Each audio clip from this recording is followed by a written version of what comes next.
Are you looking for a soul-shaking, passionate partnership but struggle to achieve self-confidence in relationships?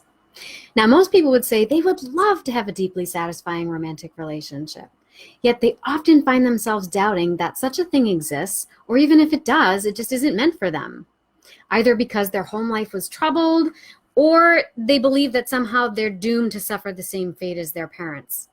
Maybe they've been wounded in their adult relationships and they can't seem to get unstuck from calling in the same kinds of unhealthy partners and situations over and over again. Now, to illustrate my point, I would like to tell you about Amy and Joe.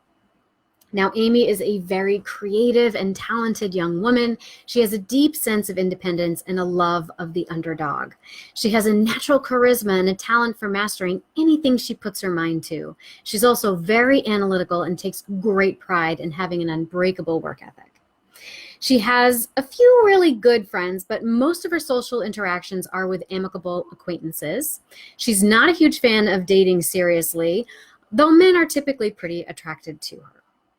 Part of her aversion to a serious commitment is that when she allows herself to have those softer feelings, historically, it really hasn't panned out so well for her.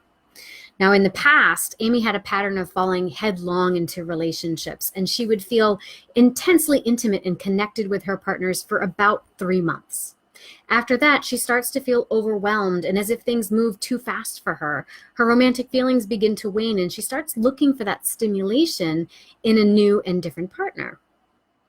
Now, at this point, she'll typically kind of pull back from the relationship and let her partner know that she's not interested in a deepening commitment. It feels kind of burdensome and like too much responsibility too quickly. And so it feels to her as if her partner likes her too much too fast. He's too nice. And it all just feels a little bit too easy. And the relationship has become kind of boring and sort of a turnoff. And so for about a month or so after establishing these new boundaries and some distance, she'll kind of start to feel a sense of relief.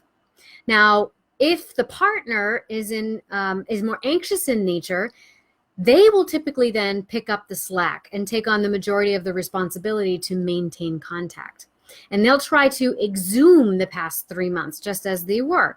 And she'll assume a role of limiting and controlling how much contact she will accept or reject. Probably because this is the more comfortable position for her to be in, right? Accepting or rejecting, rather than reciprocating or actively offering something up, because that puts her in a vulnerable position. Now, this typically spirals down into what I call the anxious-avoidant trap, which is a roller coaster push-pull relationship that really has a true addictive quality to it. Now, if, however, the partner respects her space and reduces the amount of time, energy, and attention they give her, the relief turns into a sense of not good enough. Vulnerability, anxiety, and fears of abandonment are suddenly called up. And so Amy starts calling and texting the partner again, much more amorously, trying to keep their undivided attention. She'll ask if they're seeing anybody else, and if they are, she becomes intensely jealous and tries to win back their undivided attention. Now, if she succeeds in this, there is an initial sense of pleasure in the victory, until she again starts to feel as if she's bitten off more than she can chew. And she starts wondering if it was really just her pride if it was really her feelings that were wounded, or if it was really just her pride, not her true intimate feelings. In which case, she's really not deserving of this partner anyway. And so she starts to beat herself up over her own ambivalence. Now she starts to pull back emotionally, but she still feels a sense of obligation to see this person because she worked so hard to get them back. And then obligation starts to lead to people-pleasing, and then repression of dissatisfied feelings.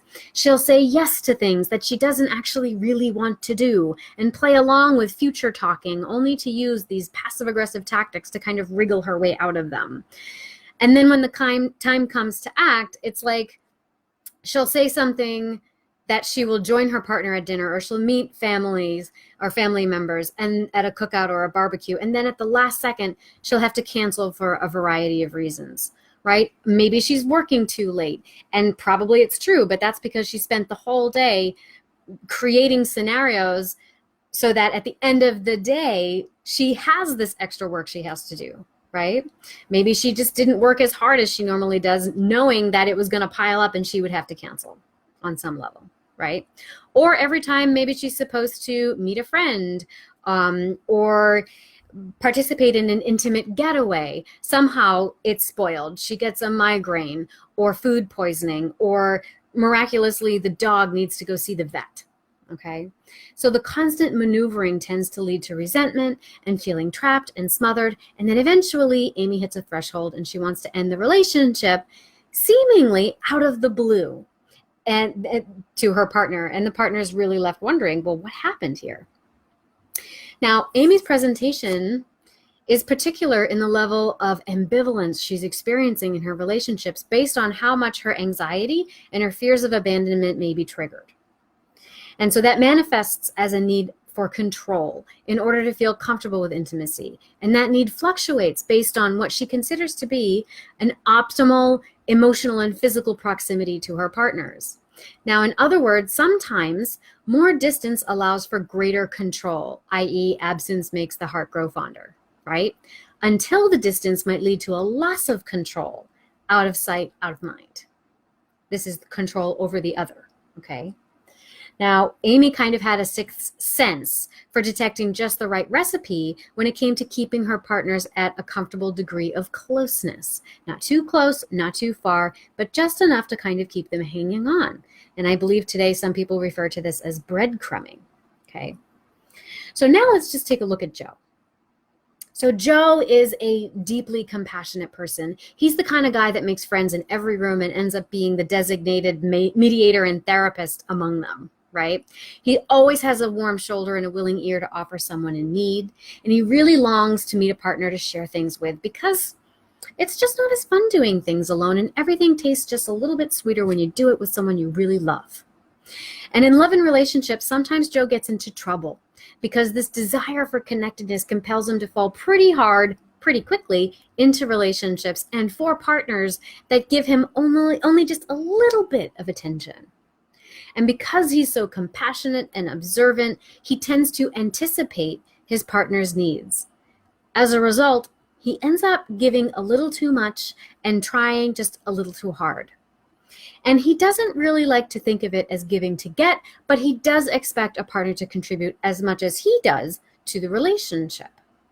And so he really loves that honeymoon phase of a relationship because it seems as if there's sort of a seamless way of falling into each other with little to no verbal communication. It's that euphoria of just getting each other right off the bat. He really wants it to be like this most of, if not all the time. But typically, after the first few months, his girlfriends start to feel overwhelmed and like things have moved too fast. He just seems to have too many expectations of them. And then he starts to feel confused, frustrated, sad, and a little lonely at this point. He thought things were going well, and now it's as if the rug has been pulled out from underneath him. And so he feels a little disillusioned and as if he has been misled along the way. But, of course, now he's all in and he's really willing to make it work.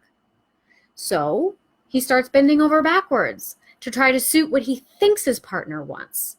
But that involves suppressing his own needs and desires to try to keep the relationship going. And an underlying resentment starts to brew, almost like a pressure cooker, until finally he reaches some threshold and, it's the straw that breaks the camel's back. Maybe his partner canceled on him again, or he starts a fight over something like toothpaste on the sink or the edge of the sink, when really it's just about the widening emotional gap between them and in the relationship. And so he feels his girlfriend has driven him to this boiling point, and he gives her an ultimatum. She can either change her ways and get with the program, or he has to walk. He just cannot take this anymore.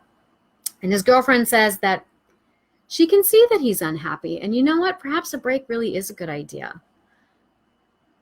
Almost immediately, Joe regrets what he has said. That wasn't the response he was looking for. He was just looking for her to meet him halfway. He was just looking for her to start crying maybe and confess how much she loves him and that she's willing to do anything. He was looking for her to prioritize him in the way he prioritizes her and her needs. But his girlfriend says that she's doing just that. He's clearly unhappy. And so she's prioritizing his feelings by giving him the space to figure them out. And maybe she needs the space too, because she hasn't really been all that happy either. And she feels as if she's walking on eggshells around him all the time.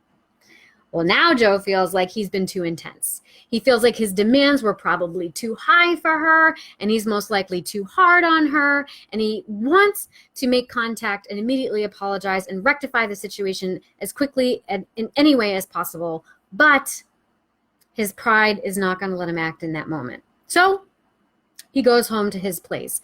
Maybe gets drunk that Saturday and texts her at 1 or 2 a.m. in the morning after he's had a few. Maybe he's looking to just have some casual sex, but really he's trying to reestablish the connection, even though the status of their relationship is still pretty blurry. Now, unfortunately, the more available he starts to make himself to his girlfriend and backs down from his original ultimatum, the more convinced she becomes that the breaking up of their relationship is the right thing to do. And so now Joe feels like he's really lost control of the situation. He was much more comfortable with the arrangement when he was the one slamming the door, but now she's locked it, and he feels that his options have been taken away. And so days and nights are spent preoccupied with this woman. What is she doing? What is she thinking? What is she feeling? Is she stalking him on Facebook like he's stalking her? How does she really feel? Will she come back? What could he do to make her come back? Oh, she just liked one of his posts on Instagram. Does that mean that she wants him to call her? If she texts him to say hello, his fantasies spin out of control into this wild, grand, romantic reunion until she decides to meet him in person. And then she says she was just trying to check up on him and make sure he was okay. Well, now he's going to analyze that communication to death. Is she just breadcrumbing him? Is she really still in love with him, but fighting this deep inner conflict against her own will and feelings? Does she need a grand gesture from him? Should he make a grand gesture towards her? All she needs to do is ask just one little sign, and he would go running back in an instant. Now, if you find yourself caught in either one of these scenarios, whether it is Amy's story or it's Joe's story, you might be caught in the throes of what some call love addiction, or what I think of as attachment hunger.